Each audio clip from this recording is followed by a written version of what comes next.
This is the new Mercedes GLS, the S-Class of Mercedes SUVs. And here's the Car Wow Top 10 Things you need to know about it.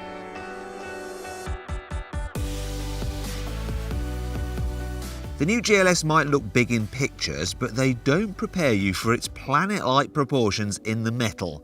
It's bigger than all its main rivals, including the BMW X7, Audi Q7 and the Range Rover. Up front you get a Mercedes badge big enough to eat your dinner off, and matrix LED headlights that have an effective range of 650 metres. The crease around the sides of the body is a car equivalent to shoulder pads, and you get 3D style LEDs at the back. But who's the SUV daddy?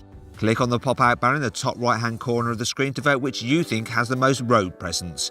The GLS, the BMW X7, the Range Rover, or the Audi Q7.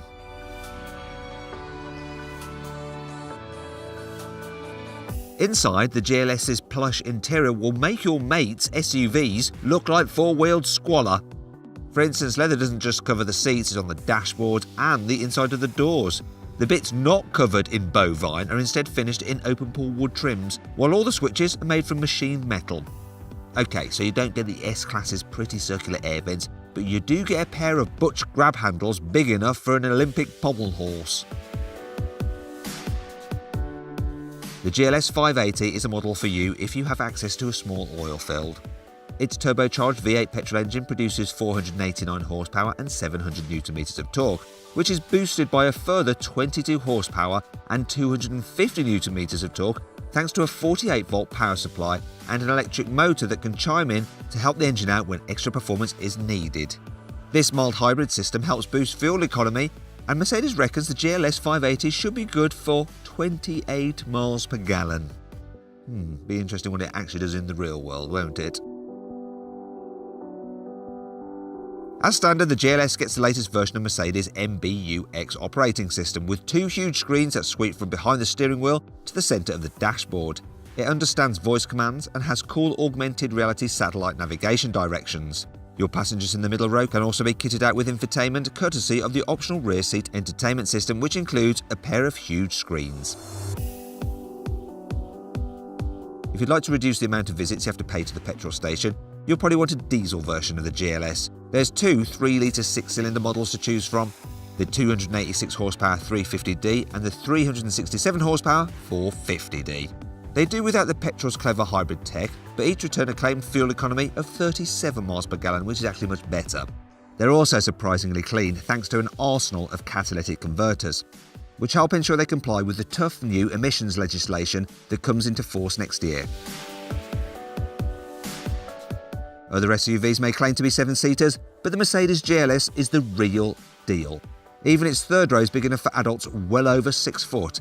And all the seats are electrically adjustable too.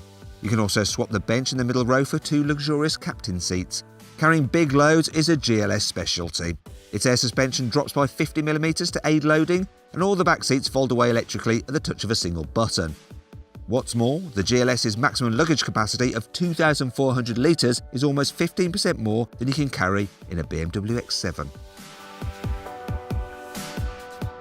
The GLS is Mercedes' flagship SUV, and it'll be priced accordingly, with an entry-level 350D costing from £72,500 when the car goes on sale later this month. Go for a GLS 580 with a few options and it'll cost closer to £100,000. So to make sure that you're paying a fair price for your new car, click on the pop-out banner in the top right-hand corner of the screen to go to Car Wow to check offers from our trusted dealers. You don't have to worry about the GLS being all mouth and no trousers. This is an SUV that can deal with proper off-roading. Naturally, four-wheel drive comes as standard, but you can also option a low-range gearbox to help give you more momentum when you're going through really rough stuff. Also, if you specify the e-active body control system, even if your GLS does get stuck, you can use this fancy suspension to literally rock yourself free. Finding a car wash big enough to accommodate the GLS will not be easy, but help is at hand in the form of its standard car wash function. It sets the car suspension to its highest setting to reduce the width between the wheels, folds away the wing mirrors, closes all the windows, switches the aircon to recirculation mode and beams back the view from the front camera so you can squeeze into position. The whole lot resets again when you exceed 12 miles an hour. Just like the S-Class, the GLS comes with a load of kit that means it can drive itself in a variety of situations. Its active cruise control can brake and accelerate the car independently, observe speed limits, and also reduce your speed when the satellite navigation warns of slow-moving traffic up ahead. Also, if you specify the active stop-and-go assist, the GLS can also drive itself in stop-go traffic completely autonomously. Please subscribe to this channel for more videos, and if you click on the deals box to the right, you can see how much you can save on a new car at CarWow. Or click on the video windows below to watch another of my videos.